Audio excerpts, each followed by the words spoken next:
అందరికీ praise the lord. నా పేరు సువర్ణ.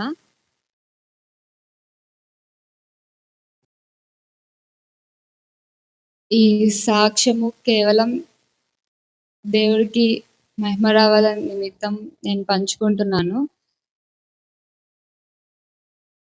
మొదటిగా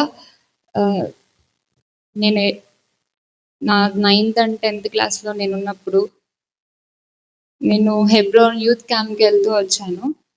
అక్కడ జయరాజ్ అంకుల్ వాక్యం ద్వారా నేను రక్షించబడుతూ వచ్చాను. తీర్మానం చేసుకున్నాను. నాకు అనిపించింది నేను విన్న వాక్యము నాతో పాటు నా గ్రామంలో వాళ్ళు కూడా తెలుసుకోవాలి, వాళ్ళు కూడా దేవుణ్ణి విశ్వసించాలి అని నాకు ఎంతో ఆశ కలిగింది. కానీ నేను వాళ్ళని తీసుకెళ్ళాను. వాళ్ళకి నేను దేవుడి వాక్యం చెప్పినా మేబీ అది వాళ్ళు దాన్ని రిసీవ్ చేసుకోకపోవచ్చు అన్న ఉద్దేశం నాకు కలిగింది. అందుకని నేను అనుకుంది ఏంటి అంటే, ఈ వాక్యము నా గ్రామంలో ఉన్న ప్రజలందరికీ చేరాలి, ప్రతి ఒక్కరు తెలుసుకోవాలి, యేసు ప్రభు నిజమైన దేవుడు అని చెప్పి ప్రతి ఒక్కరు తెలుసుకోవాలన్న ఉద్దేశంతో నేను దేవుడి దగ్గర ప్రార్థిస్తూ వచ్చాను 10th క్లాస్లో. ప్రభా, నీ చిత్తం అయితే నా గ్రామాన్ని నీకు అప్పగిస్తున్నా. నా గ్రామంలో అనేక మంది విశ్వాసుల పిల్లలు రక్షణ లేని వాళ్ళు ఉన్నారు, ఎంతో మంది నీ గురించి తెలియని వాళ్ళు ఉన్నారు అని చెప్పి నేను ప్రార్థిస్తూ వచ్చాను.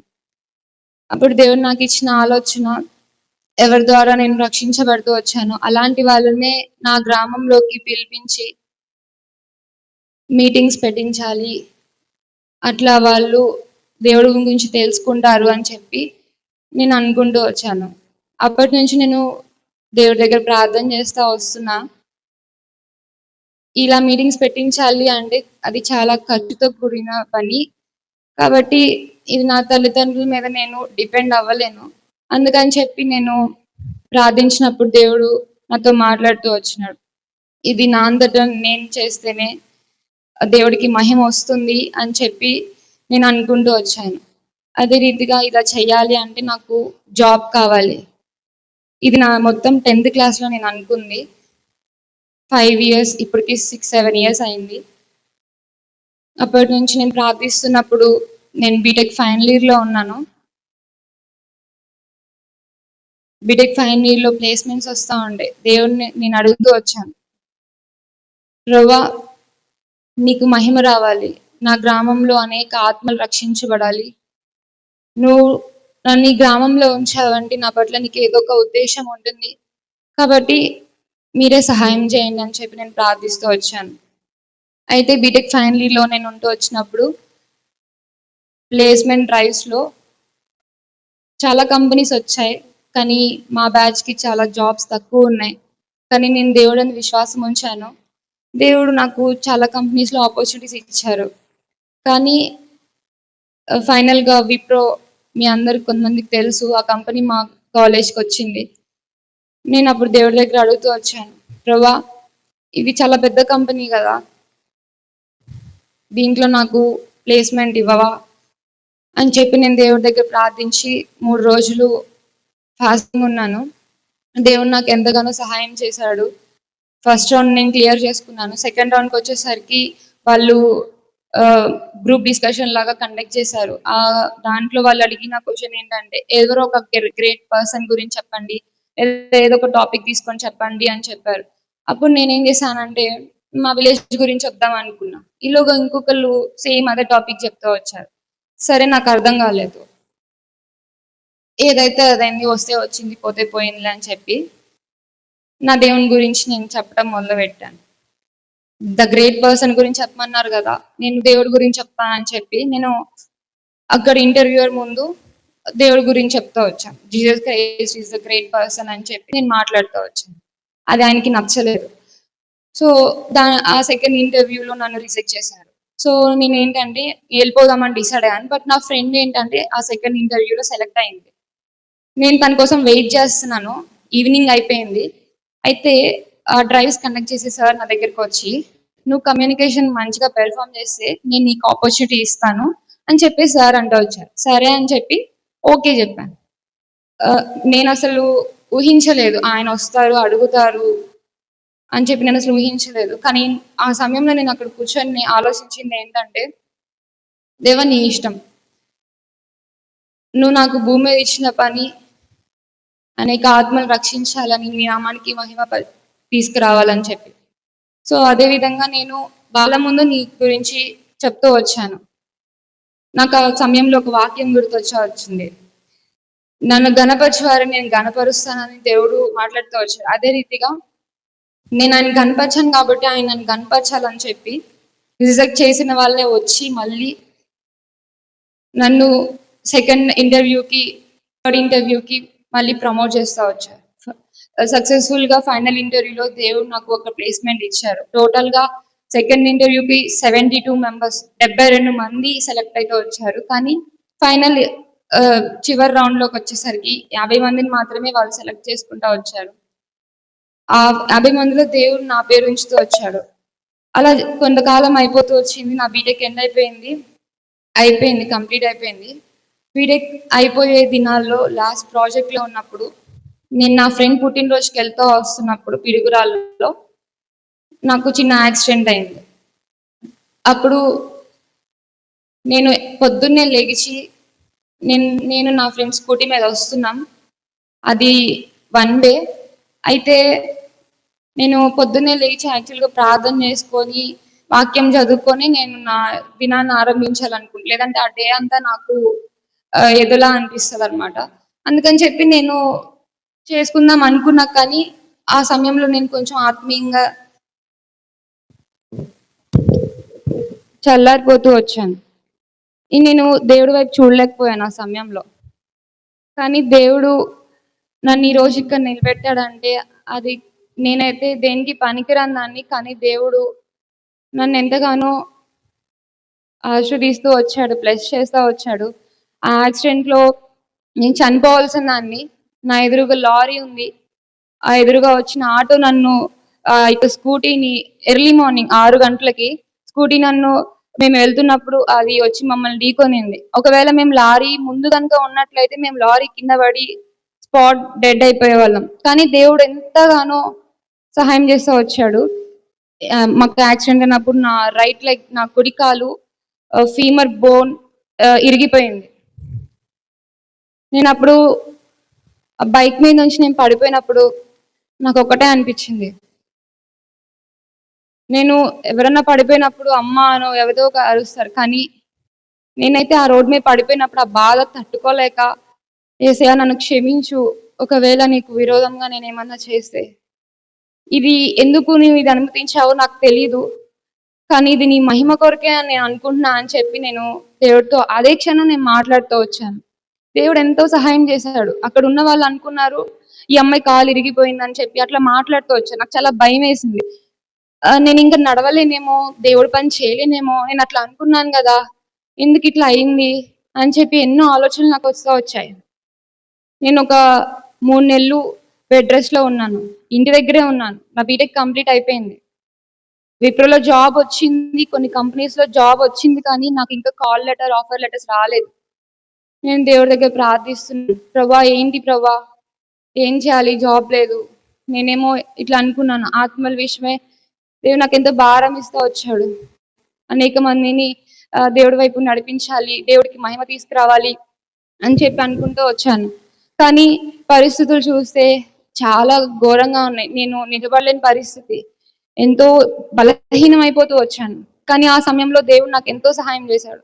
నేను జాబ్ గురించి ప్రేయర్ చేసుకుంటున్నా, సరే ప్రభా నాకు ఇంకేదైనా జాబ్ అనుగ్రహించు నా దగ్గరలో. నాకు ఇప్పుడు యాక్సిడెంట్ అయింది, నాకు కాలు బాగాలేదు, నేను నడవలేని పరిస్థితి. నేను ఇప్పుడు ఎక్కడెక్కడో హైదరాబాద్, బెంగళూరు, చెన్నై వెళ్ళి నేను జాబ్ చేసే సిచ్యువేషన్ కాదు. మరి ఎట్లా ప్రభా నీ జాబ్, నేను నీ పని చేయాలి అంటే ఎట్లా అని చెప్పి నేను ప్రార్థన చేసుకుంటున్నప్పుడు దేవుడు నాకు కీర్తనల గ్రంథంలో 37, 34లో యెహోవా కొరకు కనిపెట్టుకొని ఉన్నామని దేవుడు నాతో మాట్లాడుతూ వచ్చాడు. సరే అని నేను డైలీ ప్రేయర్ చేసుకుంటున్నాను. చాలా బాధ అనిపిస్తూ ఉండేది, ఇంత కష్టపడి ఇంత చదివినా ఏంటి జాబ్ లేదు, దేవుడి కొరకు ఇంత అనుకున్నాను, ఏం చేయలేకపోతున్నానే, రక్షించబడ్డాను, ఏం చేయలేకపోతున్నా దేవుడి కోసం అని ఎంతో బాధపడుతూ ఉండేది. కానీ దేవుడు తన వాగ్దానం ఇచ్చి నన్ను బలపరిచాడు. అది వాగ్దానం ఇచ్చిన కొన్ని దినాల్లోనే దేవుడు నాకు గుంటూరులోనే ఒక స్టార్టప్ కంపెనీలో ఒక వెబ్ డెవలపర్‌గా నాకు పొజిషన్ ఇస్తా వచ్చాడు. అది నేను ఒక 6 మంత్స్ చేస్తా వచ్చాను. చాలా సఫర్ అయ్యాను. స్టార్టప్ కాబట్టి చాలా వర్క్ చేయించుకునేవాళ్ళు. చాలా ప్రెషర్ చేసేవాళ్ళు. కానీ దేవుడి మీద భారం వేశాను. నా మైండ్‌లో ఒక్కటే ఉండేది. నా గ్రామంలో ఉన్న వాళ్ళకి సువార్త చెప్పబడాలి. ఎవరి ద్వారా అయితే ఎట్లా అయితే నేను రక్షించబడ్డానో అట్లాగే అందరికీ ఆ వాక్యం అందించబడాలి. అట్లాగే అందరికీ తెలియాలి నా దేవుడి గురించి, అన్యజనులకి, అవిశ్వాసులకి ఎవరైతే ఉన్నారో వాళ్ళందరికీ తెలియాలన్న ఉద్దేశంతో నేను ఈ దేవుడి దగ్గర ప్రార్థిస్తూ వచ్చాను. అలా జరుగుతున్నప్పుడు 6 మంత్స్ కంప్లీట్ అయిపోయింది స్టార్టప్ కంపెనీలో. మేము చెన్నైలో వాళ్ళతో వర్క్ చేస్తా ఉంటాం. అయితే ఒక ప్రాజెక్ట్ వచ్చింది. ఆ ప్రాజెక్ట్‌లో ఏం జరిగిందంటే మా మిస్టేక్ లేదు. కానీ అక్కడున్న వాళ్ళేంటంటే మాది మిస్టేక్ ఉందని చెప్పి సీఈఓకి కంప్లెయింట్ చేశారు మా టీమ్‌ది. అందుకని చెప్పి ఆయనేమన్నారంటే, "మీరు చెన్నై రండి. మీకు మళ్ళీ ఇంటర్న్స్‌గా మేము మీకు ట్రైనింగ్ ఇస్తాము" అని చెప్పేసి అంటా వచ్చారు. ఇట్లా ఇంత ఇంత ట్రైనింగ్ తీసుకొని ఇన్ని 6 మంత్స్ చేసి మళ్ళీ ఇంటర్న్‌గా ఎళ్ళాలంటే మేము వెళ్ళము అని చెప్పి మా టీమ్ అంతా రిజైన్ చేశాం. ఇప్పుడు మళ్ళీ జాబ్ లేదు. ఆ సంవత్సరం దేవుడు నాకు వాగ్దానం ఇచ్చాడు. నిశ్చయంగా నీ చేతుల కష్టార్జితం నువ్వు అనుభవిస్తావని. నేను దేవుడి దగ్గర ప్రార్థన చేస్తా వచ్చాను. ప్రభా నువ్వు నాకు వాగ్దానం ఇచ్చావు గదా! మరిప్పుడు వెంటనే జాబ్ 6 నెలలే గదా నేను చేసింది. వెంటనే జాబ్ ఎందుకిట్లా అయిపోయింది? అని చెప్పి చాలా బాధపడ్డాను. కానీ ఒక్క వారమే నేను ఖాళీగా ఉన్నా. తర్వాత వెంటనే నాకు తెలిసిన ఫ్రెండ్ ద్వారా ఒక టెక్నికల్ ట్రైనర్‌గా నాకు ఒక ఆపర్చునిటీ వచ్చింది. అది ఫ్రీలాన్స్‌గా. అంటే దానికి ఒక కాంట్రాక్ట్ లాగా ఒప్పుకుంటారనమాట. అట్లా నాకు ఫ్రీలాన్స్‌గా నాకు ఆపర్చునిటీ వచ్చింది. అయితే నేను సరే చేద్దాము ఏముంది అని చెప్పేసి నేను ముందుకొస్తా వచ్చాను. ఒక 15 రోజులే నేను ఆ పని చేస్తూ వచ్చాను. కానీ నాకు నెల జీతం ఇచ్చారు. 15 రోజులు నేను పని చేసి కానీ ఏ నెల కూడా నాకు జీతం తగ్గలేదు. దేవుడు నాకు ఇస్తూనే ఉన్నాడు.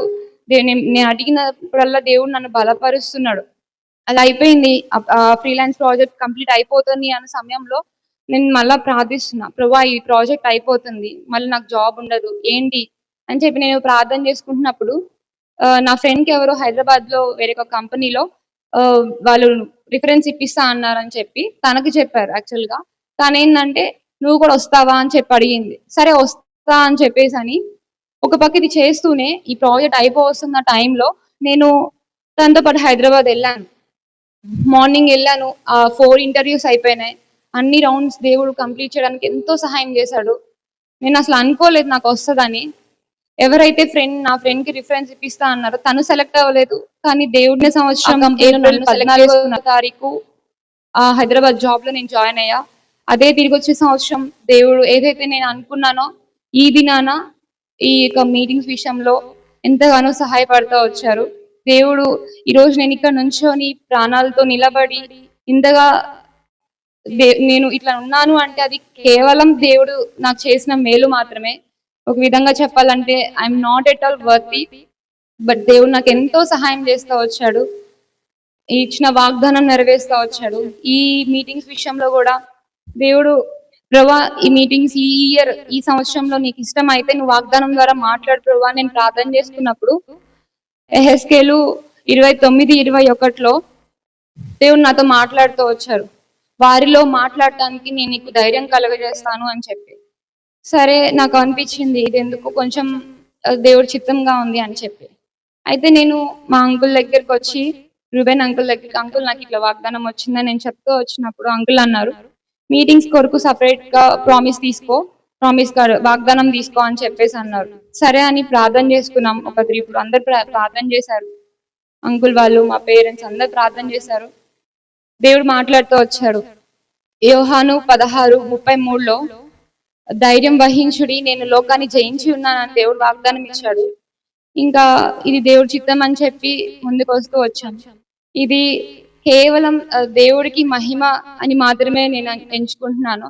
అండ్ ఇంకొకటి ఏంటంటే ఫైనల్‌గా ఈ సాక్ష్యం చెప్పాలా లేదా అని నేను లాస్ట్ వీక్ నుంచి నేను ప్రేయర్ చేసుకుంటున్నప్పుడు ఏదైతే నాకు ఈ సంవత్సరం వాగ్దానం వచ్చిందో మొన్న శుక్రవారం క్యాలెండర్ వాగ్దానం కూడా అదే ఉంది.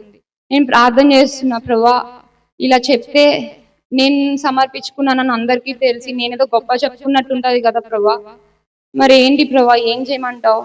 చెప్పాలా వద్దా? దాగి ఉండమంటావా? తగ్గించుకోమంటావా? ఏం చేయమంటావు ప్రభా? చెప్పడం కరెక్టేనా కాదా? నాకేం అర్థం కాలేదు. అప్పుడు దేవుడు నాతో మాట్లాడుతూ వచ్చాడు క్యాలెండర్ వాక్యంలో. సరే, క్యాలెండర్ వాక్యంలో హెబ్రోన్ లో ప్రతిరోజు పొద్దున్నే వాక్యం చెప్తారు కదా క్యాలెండర్ వాక్యం గురించి. అది విన్నామని చెప్పేసి నేను ఓపెన్ చేస్తూ వచ్చినప్పుడు యూట్యూబ్ లో అంకుల్ చెప్తా వచ్చారు, ఎహెస్కేలు ఆయన ఒక ప్రవక్త, ఇజ్రాయెల్ ప్రజల మధ్య నువ్వు నిలబడాలి, నువ్వు మాట్లాడాలి అని చెప్పేసి దేవుడు చెప్తా వస్తాడు. నాకు అనిపించింది, ఓకే ఇది దేవుడి చిత్తము అని నేను అనుకుంటా వచ్చాను. నేను ప్రజలందరి మధ్య ఉండి దేవుడు నాకు చేసిన కార్యాలు, దేవుడు నా విషయంలో చేసిన అద్భుతాల గురించి నేను చెప్పాలి, నా దేవుని నేను మహిమపరచాలి అని చెప్పి నాకు అనిపించింది. అందుకే నేను ఈ యొక్క టెస్ట్ మనీ షేర్ చేసుకుంటున్నాను. ఈ యొక్క సాక్ష్యము ఇది కేవలం దేవుడికి మహిమ కలుగుందాక. దయచేసి నా కొరకు ప్రార్థించండి. నేను ఇంకా దేవునిలో ఆత్మీయంగా ఎదగాలని, దేవుడి చేతిలో వాడబడాలని దయచేసి నా కొరకు ప్రార్థించండి. చిన్న సాక్ష్యం దేవుడు దీవించుగాక. ఇంకొకటి ఏంటంటే, ఈ మీటింగ్స్ విషయంలో సహాయం చేయడానికి ఎవరు లేరు. యాక్చువల్గా చాలా మంది వాళ్ళ పనులకు వెళ్తూ వచ్చారు. ఆ టైంలో రుబేన్ అంకుల్ చాలా హెల్ప్ చేస్తూ వచ్చారు. అంకుల్ ఒక్కరే ఉన్నారు. యాక్చువల్గా నాకు అనిపించింది, నేను హైదరాబాద్లో ఉన్నా, నాకు లీవ్స్ ఇవ్వలేదు. అప్పుడు నేను ప్రార్థించినప్పుడు దేవుడు నాతో మాట్లాడాడు, ఇది నేను జరిగించుకుంటాను కార్యము అని చెప్పి నేను ప్రార్థిస్తూ వచ్చాను. కానీ అంకుల్ చాలా హెల్ప్ చేశారు. బట్ నేను అంకుల్కి చాలా థ్యాంక్ఫుల్. సో అది ఈ చిన్న సాక్ష్యం. దేవుడు దీవించను గాక.